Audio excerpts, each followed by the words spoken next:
पाक फौज पाकिस्तान में भारत की रियासती दहशतगर्दी के दुनिया आॾो वाइको करे छॾियो। 5 अप्रैल ते भारत में तरबियत वरितल दहशतगर्द अब्दुल मजीद के झेलम भरिसां बस अड्डे तां पकड़ियो वियो, जंहिं वटां 2.5 किलोग्राम वज़नी बम ऐं संदसि घर मां भारत में तैयार थियल ड्रोन ऐं 10 लाख रुपया हथ कया विया। इन दहशतगर्द जा हैंडलर्स भारत जा फौजी ऑफिसर आहिनि, जिन जी दहशतगर्द सां ॻाल्हि ॿोल बि साम्हूं आई आहे। 23 अप्रैल ते सुखविंदर दहशतगर्द अब्दुल मजीद के बस स्टैंड ते बम हमले जो टास्क ॾिनो। भारतीय हैंडलर्स दहशतगर्द खे चई रहिया आहिनि त पाकिस्तान में शेरनि जा लाश घुर्जनि, पाकिस्तान में कार्रवाई करियो त जीअं दुनिया खे ॿुधाए सघिजे त उते दहशतगर्दी आहे।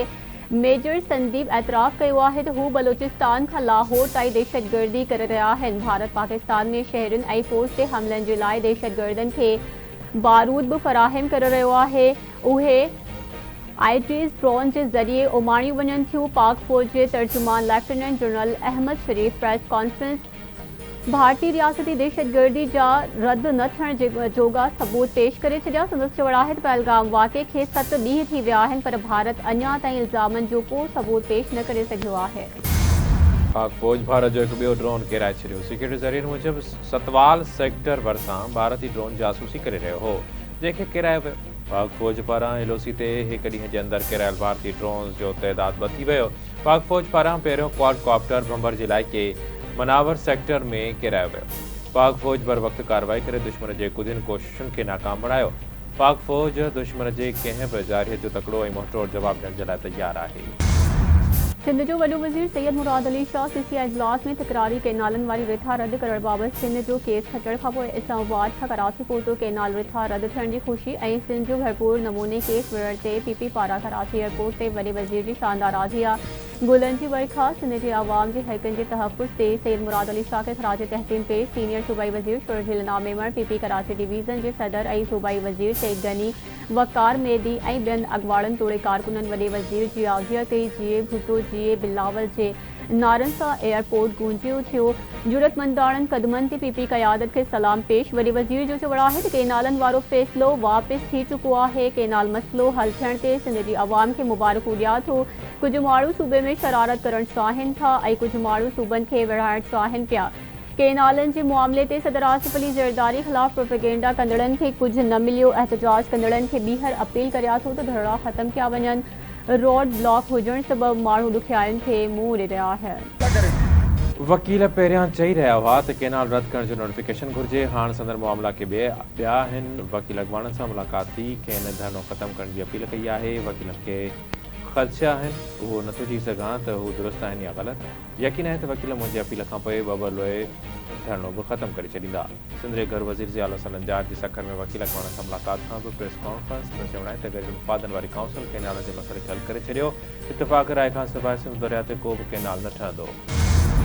पीपुल्स पार्टी चेयरमैन बिलावल भुट्टो ज़रदारी सां वॾे वज़ीर सैयद मुराद अली शाह ऐं आपाशी खाते जे वज़ीर ॼाम ख़ान सूर्य जी कराची में मुलाक़ात। वॾे वज़ीर पारां पार्टी चेयरमैन गॾियल मुफ़ादनि वारी काउंसिल जे फ़ैसिलनि बाबति ब्रीफिंग। सैयद मुराद अली शाह चयो आहे त तकरारी कैनालनि बाबति रहनुमाई करण ते हू बिलावल भुट्टो ज़रदारी जा थोराइता आहे। उमर अयूब विकेट जे ॿिन्ही पासे खेॾंदो आहे। हू मुख़्तलिफ़ वक़्तनि ते पार्टियूं ऐं वफ़ादारियूं तब्दील कंदो रहियो आहे। सिंध त परे जी ॻाल्हि, हू पीटीआई बानी सां सचो न आहे।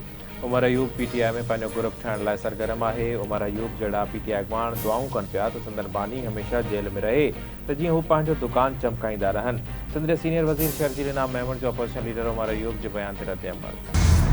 नवन कैनालनि जी अदावत लाइ इरसा जी जोड़ जॻ ऐं पाणी जी दस्तियाबी सर्टिफिकेट ख़िलाफ़ सिंध हाई कोर्ट में दरख़्वास्त जी ॿुधणी। वफ़ाक़ी हुकूमत पारां तकरारी कैनालनि वारो मंसूबो रद्द थियण वारो नोटिफिकेशन अदालत में पेश। इरसा जा नुमाइंदा advocate general Sindh, additional attorney general, दरख़्वास्त गुज़ार बैरिस्टर ज़मीर घुमरो अदालत में पेश थिया। रिपोर्ट में चयो वियो आहे त गुज़िरियल ॾींहुं सीसीआई इजलास में तकरारी कैनालनि वारो मंसूबो ऐं पाणी दस्तियाबी वारो इरसा जो सर्टिफिकेट रद्द कयो वियो आहे। अदालत कैनालनि वारो मसइलो उकलाए छॾियो। अदालत सिंध मां इरसा में नुमाइंदो मुक़ररु करण बाबति रिपोर्ट तलब कंदे ॿुधणी 22 मई ताईं मुलतवी करे छॾी। गॾियल मुफ़ादनि वारी काउंसिल पारां सिंध दरिया ते नवां कैनाल अॾण वारो मंसूबो रद्द थियण खां पोइ वकीलनि मुख़्तलिफ़ हंधनि ते लॻायल धरना ख़त्म करे छॾिया। बबलोए बाईपास ताईं नेशनल हाईवे ते गाॾियूं अञा बि फाथल, सामान ज़ाया थियण लॻो, माण्हू परेशान। सुभाणे खां समूरी अदालतुनि में हड़ताल बि ख़तमु कई वेंदी। कंदकोट वेझो गोला मोड़ इंडस हाईवे ते 9 ॾींहंनि ताईं जारी रहंदड़ धरणो ख़तमु कयो वियो। उबावड़ो भरिसां सिंध पंजाब दंग कमू शहीद वटि लॻल 7 ॾींहंनि खां धरणो बि ख़तमु, ट्रैफ़िक बहाल थी पई। पाकिस्तान जो पहलगाम वाक़े सां को बि तालुक नाहे। वाक़े जी अणधूरी जांच में सहकार जी आछ करे चुका आहियूं। पाकिस्तान ते हमले जो इल्ज़ाम लगाइण भारत जी आदत रही आहे। भारत कंहिं बि क़िस्म जी अगराई कई त पाकिस्तान भरपूर जवाब ॾींदो। नायब वज़ीर आज़म ऐं परॾेही वज़ीर इसाक़ डार जो सेनेट में ख़िताब संदसि चवणु आहे त क़ौमी सलामती वारे मामले ते असां सभु हिक पेज ते आहियूं। इतिहाद जो मुज़ाहिरो करण ते सभिनी सेनेट मेंबरनि जो सुराइतो आहे। टेक्नोलॉजी के शोबे में तेज़ी से तब्दीली आई है। बिन डहाकनि जी भेट में अॼु जी डिजिटल दुनिया मुकम्मल तौर तब्दील थी चुकी है। पंजाब में IT शोबे में तमाम घनी तरक्की थी है। सॼे पाकिस्तान में IT पार्क्स ठाहिया पिया वञनि।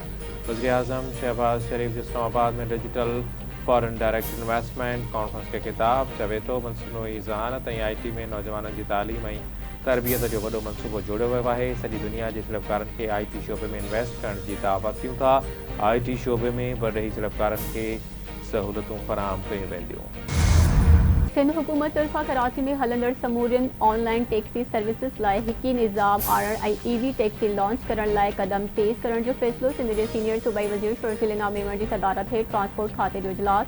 वॾे वज़ीर जी सीड़पकारी ऐं पब्लिक प्राइवेट पार्टनरशिप बाबति ख़ासि मददगार कासिम नवीद कमर जी ख़ुसूसी शिरकत। अवाम खे आसान क़िस्तुनि ते EV टैक्सीज़ फराहम करण लाइ मुख़्तलिफ़ मॉडल्स ते गौर विचार। सीनियर सूबाई वज़ीर जो चवणु आहे त कराची जे शहरनि खे मयारी महफ़ूज़ ऐं माहौल दोस्त तफ़री सहूलतूं फराहम करण सिंध हुकूमत जी अवलीन तरजीह आहे। EV टैक्सी सर्विस सां न रुगो शहर जो टैक्सी निज़ाम बहितर थींदो पर माहौलियाती बदिलाव में बि वाज़े घटिताई ईंदी। असां कराची में टैक्सीज़ निज़ाम खे हिकु मरबूत ऐं जदीद अंदाज़ में हिकु छटीअ हेठां आणण लाइ कमु करे रहिया आहियूं। असांजी ख़्वाहिश आहे त कराची में हलंदड़ रिवायती बसूं ॿियनि ज़िलनि में मुंतक़िल थियनि ऐं शहर जो मुकमल बस निज़ाम EV बसिस ते मुंतक़िल कयो वञे। कराची जे शहरुनि लाइ डबल डेकर बसूं हलंदड़ साल जून ताईं पहुची वेंदियूं। नयुनि बसुनि जी हिकु वॾी खेप जून जे आख़िर या जुलाई जे शुरू में अचण जो इम्कान आहे। सिक्योरिटी फोर्सेस जो बलोचिस्तान जिले के केच में ऑपरेशन 3 दहशतगर्द मार्च विया। ISPR मूजिब केच ज़िले जे इलाइक़े तुर्बत में कुछ इतलाती ऑपरेशन कयो वियो। फोर्सेस जे ऑपरेशन दौरान फायरिंग जी रेवट में 3 दहशतगर्द मार्च विया। मार्च बल दहशतगर्दनि वटां हथियार धमाकेदार मादो हथ कयो वियो। सिक्योरिटी फोर्सेस बलोचिस्तान में अमन इस्तेहकाम लाइ पुरअज़्म आहिनि। कढ़ण सब डिवीज़न जी सनी गोनी शाख जी पुछड़ी में पाणी न हुजण ख़िलाफ़ सनी गोनी शहर में फिशर फॉक फोरम ऐं पुछड़ी जे आबादगारनि जे सॾ ते हड़ताल। रेल कढ़ी मुख चौक ते धरणो हयो वियो। मुज़ाहिरीन जो चवणु आहे त बदीन जी पुछड़ी में पीअण जो पाणी बि नाहे। इंसान जानवर पखी पखड़ उन विघे मरी रहिया आहिनि। पाणी न हुअण सबबि फसल बि सड़ी रहियो आहे। पाणी ॾेई परेशानी ख़तमु कई वञे।